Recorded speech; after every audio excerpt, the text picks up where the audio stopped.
पटना के पीएमसीएच में इलाजरत अधवारी के राजेंद्र ठाकुर के इलाज के दौरान मौत होने के बाद रविवार को पुलिस प्रशासन के कड़े सुरक्षा व्यवस्था में अंतिम संस्कार कर दिया गया है।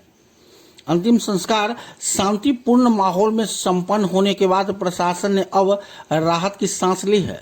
शव के पोस्टमार्टम के बाद गांव पहुंचने के बाद विधि व्यवस्था संधारण एक चुनौती थी, जिसके मद्देनजर भारी पुलिस बल की भी तैनाती की गई थी।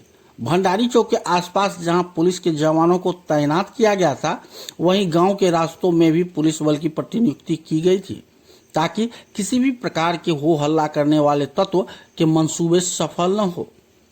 रविवार की सुबह से ही बेनीपट्टी बीडीओ महेश्वर पंडित, अंचलाधिकारी Abhishek Anand, circle inspector Akhilesh Kumar, Benipatti SHO inspector Anup Kumar, RDO Akram Najvi, प्रखंड कृषि पदाधिकारी नौशाद अहमद, बीसीओ सुरेश राम, अवर निरीक्षक विवेक कुमार सहित भारी संख्या में महिला और पुरुष पुलिस बल मुस्तैद रहे।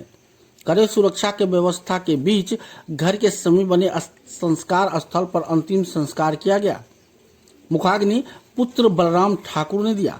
बताया जा रहा है कि राजेंद्र ठाकुर के मौत के बाद अलर्ट प्रशासन की नजर फिलहाल गांव में बनी रहेगी, ताकि गांव में किसी भी प्रकार की विधि व्यवस्था न बिगड़े। आपको बता दें कि गत 16 जून को कोर्ट के आदेश पर प्रशासन और पुलिस दखल देहानी कराने के लिए अधवारी पहुंची थी। इसी दौरान शाम करीब 4:30 बजे राजेंद्र ठाकुर अपने फूसनुमा घर से आग के लपटों के बीच निकले, जिसके बाद स्थानीय लोग और पुलिस ने आग को बुझाकर राजेंद्र ठाकुर के इलाज के लिए जिरोल के एक निजी हॉस्पिटल में भर्ती कराया था, जहां से अनुमंडल अस्पताल, फिर सदर अस्पताल और डीएमसीएच से रेफर होते हुए 17 जून को पीएमसीएच में भर्ती हुआ था, जहां उसका इलाज चल रहा था। अत्यधिक झुलसने के कारण शनिवार को राजेंद्र ठाकुर की दम टूट गई।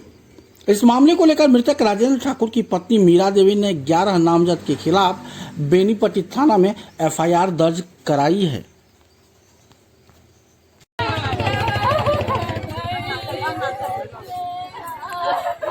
नहीं काम कर दो, घर जो